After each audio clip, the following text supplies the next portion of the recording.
Seandainya Nabi Adam tidak melakukan kesalahan di surga, apakah dia akan tetap diturunkan juga ke dunia? Ya, sebab dunia kan sudah diciptakan Allah Ta'ala. Ya. Lalu kenapa begitu?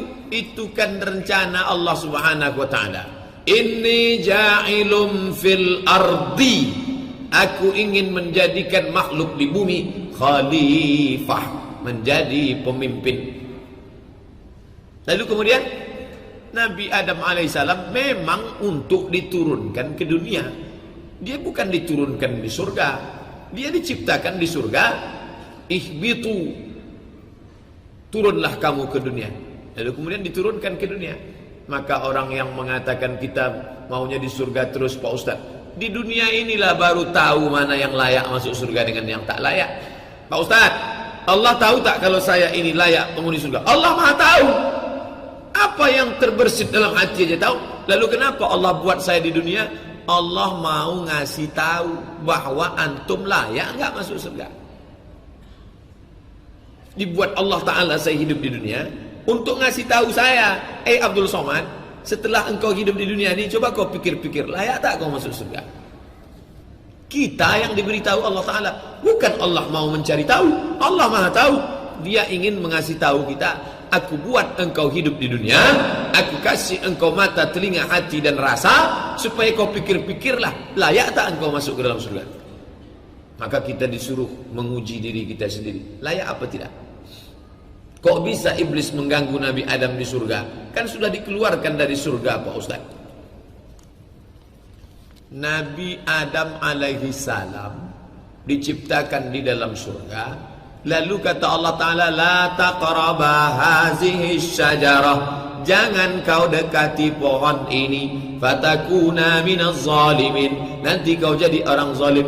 Fa'azallahuma syaitan, digoda oleh setan. Gimana ceritanya setan bisa masuk lagi ke dalam surga padahal Allah sudah mengatakan ukhruj, keluar?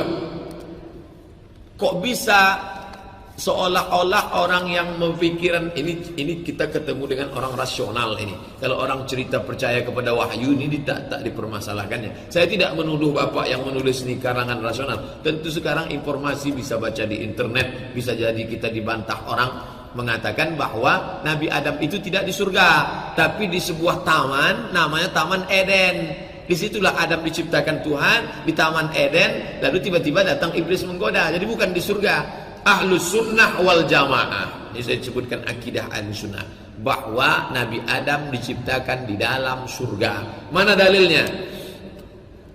Al jannah, alif lam di pangkal itu lil ahdi, surga yang diciptakan Allah.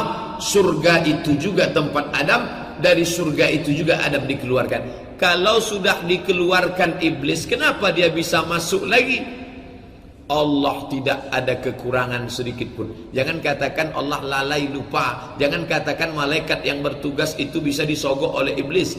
Allah Ta'ala menciptakan segala sesuatu dengan hikmahnya. Orang mengatakan dia masuk dalam bentuk ular, tidak dalam bentuk aslinya, sehingga masuk dia dalam bentuk ular menggoda.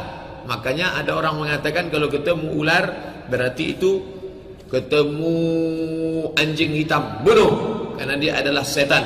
Ketemu ular hitam, bunuh. Uqtulul aswadaini, bunuhlah yang hitam walaupun kau sedang sholat. Allahu Akbar, nampak dua yang hitam, bunuh. Al-hayyat wal aqrab, ular hitam dan kalajengking, jelmaan setan. Menjelma, dia merubah bentuk, masuk dia ke dalam. Allah Ta'ala punya rencana, di balik rencana ada hikmah. Jangan katakan itu kekurangan Allah Subhanahu wa Ta'ala. Sama dengan contoh kasus hadis tentang Nabi disihir. Hadis Nabi sholat zuhur lupa 2 rakaat. Jangan katakan Nabi pikun. Ya Rasulullah, kenapa engkau sholat 2 rakaat? Apakah turun wahyu? Kata Nabi, enggak, aku lupa. Oh, kalau begitu Nabi lupa. Allah membuat Nabi lupa, ada hikmah di situ. Apa hikmahnya? Disyariatkannya sujud sahwi. Allah membuat Nabi kena sihir. Oh, kalau begitu Allah lalai. Masa Nabi bisa kena sihir? Supaya kita belajar bagaimana ayat-ayat penangkal sihir. Ada hikmah di balik itu. Dalam setiap tindak tanduk Allah ada hikmah, bukan kekurangan. Hikmah itulah yang tidak bisa ditangkap oleh orang liberal. Setiap ada sesuatu dikatakannya kekurangan Allah, karena dia memandang bukan dengan pandangan hikmah, tapi pandangan otaknya yang sejengkal. Kalau galah panjang sejengkal, jangan laut hendak kau duga. Ada hikmah di balik kenapa Allah mengizinkan iblis itu masuk menggoda ke dalam. Hikmahnya apa? Supaya kita jangan sampai tergoda, supaya anak Adam tetap waspada. Maka pandanglah ajaran agama ini pandangan hikmah. Pakai akal boleh. Afala ta'qilun, afala tatafakkarun, afala yatazakkarun.